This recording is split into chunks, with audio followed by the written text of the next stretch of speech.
So I just woke up. I had the like craziest dream, and it's worrisome. It's like Silence of the Lamb meets Pimp meets I don't fucking know. Anyway, I dreamt I was in this like I was somewhere. I was on a snowy road. First, I was in the truck and I was on a snowy road, and the truck started sliding backwards. The next thing I know, I end up in like this housing complex, and I'm in my own little place in the housing complex, and it's got a bedroom, it's got a bathroom, it's got a kitchen, and like a little itty bitty living room, and I'm in there, and I feel like somebody's in the back room.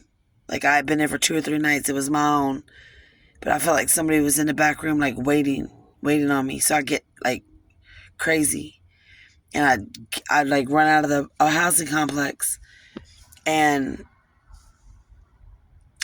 I'm like, I got my phone with me, and I'm trying to record live on my phone, but as I'm trying to, I could feel somebody like coming after me in like the dark field, because I like went out this door that ended up in like this middle of the housing complex, like this dark field area.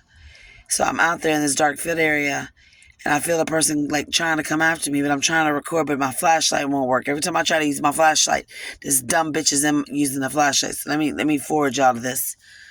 So, because like when I just tried to turn on my phone just now to make this recording so I could record the dream, the fucking bitch was using my flashlight with her fucking app. This retarded fucking cunt. Okay, so I start running. And as I'm running in the field or trying to get away from this person, I don't know, my phone wasn't working. But I could feel the person, like, you know, in Silence of the Lambs, when you're in the dark, like Jodie Foster, you're in the dark. And then the guy, Jamie Gum or whatever, is tracing her. That's how this was. So I feel the person, it's a man. And it wasn't like a good feeling. It wasn't even like a scary feeling. I was just like trying to get away from him, but the person was there, and they came up behind me in the dark and grabbed me and pulled me towards their body. And I got away. And then they did it again. They pulled me towards their body, and I got away again. And all of a sudden, the dream forwards, like literally forwards to a fucking, like a halfway house, or like a brothel house or something like that, right? And I get to the brothel house, and there's all these rooms. And these rooms all have curtains, like the curtains in the truck, right?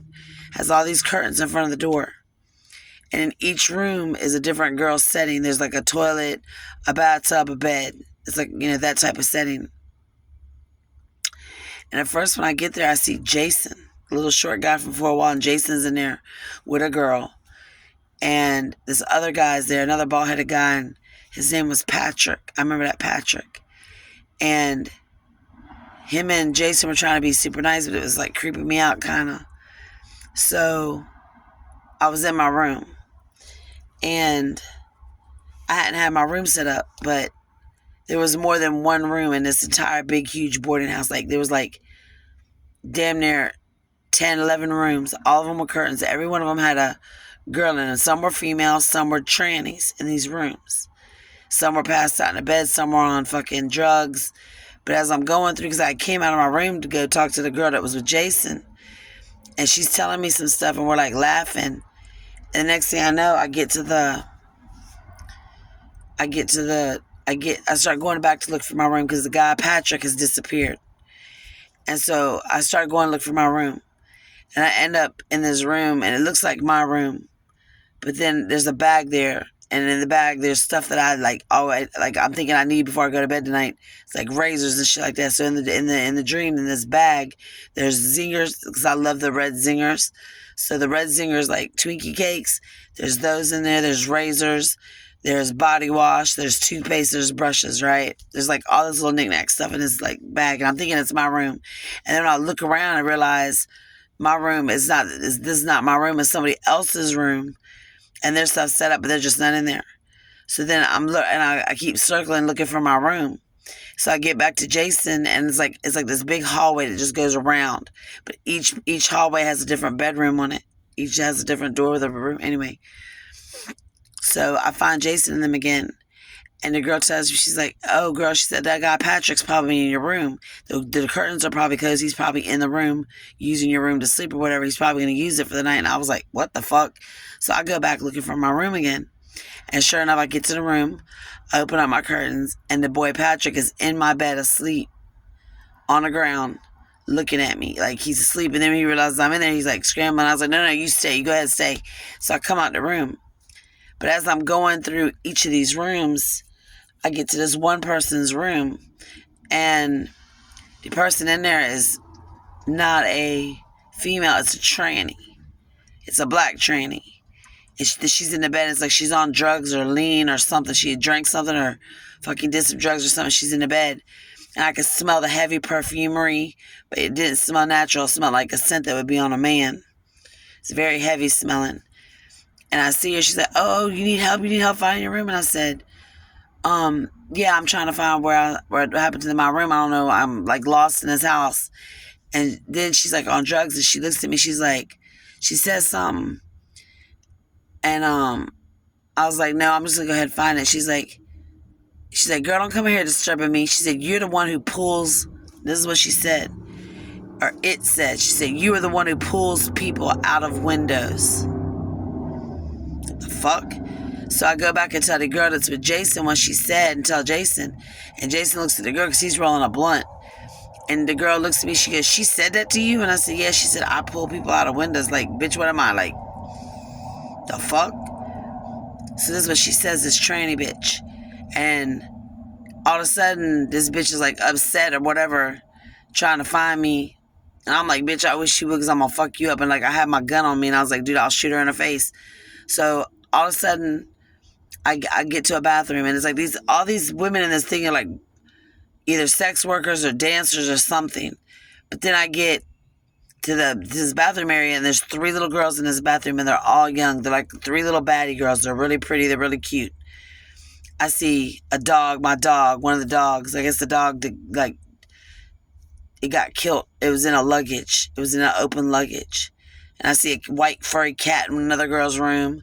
But in the 3 little baddies' room, they came out, and I was like, oh, look, they're real pretty. Aren't they cute? 3 little cute baddie girls. Go ahead, girl. And they're talking, but they like walk up, but they're in lingerie. They're not in like regular clothes. They're all in lingerie. So all of a sudden, I wake up just now. I wake up from this dream thinking, this bitch said I pull people out of windows. Like, the fuck? And as I wake up, and I can literally hear my breath going, right? And as I wake up, this fucking hand again is like this. Frozen again, numb like this again. Right? And I thought, that's fucking odd, dude. Why the fuck would I dream something like that? What the fuck does that even mean? So it's like, I don't know if Judas is trying to show me something about a pimp, or show me this tranny bitch, and they're in on it together because of what happened with Jordan. But this is what the bitch said. She said she got like an attitude, this fucking tranny bitch in this room. In the dream, she said, you pull people out of windows. And I'm like, what the fuck? And I wake up and my fucking hand is frozen. Like the idiot in the picture that had the fucking my husband's wedding ring on in front of his face. My hand's like this. And now it's like the 3rd time in the last month that my hand's done like this. Okay? Out of nowhere, out of me sleeping. But I can still smell this heavy, powdery fucking perfume. Do you understand? I'm fully awake right now, but I can still smell that perfume in that tranny's room. And she said, I'm the one that pulls people out of windows. And then everybody got upset in the house, but yeah. But it's like I said, it started off, I was first in my own little place, in my own little apartment, in a housing complex, and some big fucking thing. It didn't even feel like a good feeling when the person put their arms around me and grabbed me to them. It was like a cold, clammy feeling. Like, it didn't feel safe. It didn't feel nice. It felt like they were just doing it just to try to fucking torment me. And then when I get into this, like, boarding house that's full of all these sex workers or dancers or whoever and trannies, that's the shit that's said to me by one of the trannies that was in a drug state thing. Oh, you one of them that pull people out of window. She said, no, you the one. So you the one that pulls people out of windows is what the fuck it said. I'm just talking straight.